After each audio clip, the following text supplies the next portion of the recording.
આજરોજ Surat district court દ્વારા રાજદ્રોહ બાબતના જે કેસ હતા એમાં હું, હાર્દિકભાઈ, ચિરાગભાઈ દેસાઈ અને વિપુલ દેસાઈ 4 આરોપી હતા.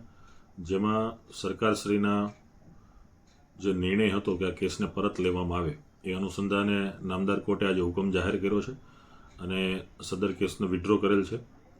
સરકાર દ્વારા જે વિડ્રોના લિસ્ટ જે બહાર પાડવામાં હતું એ અનુસંધાને આજે નામદાર કોર્ટે વિડ્રોનો હુકમ કર્યો છે. રાજદ્રોહનો કેસ પરત ખેંચાયો છે.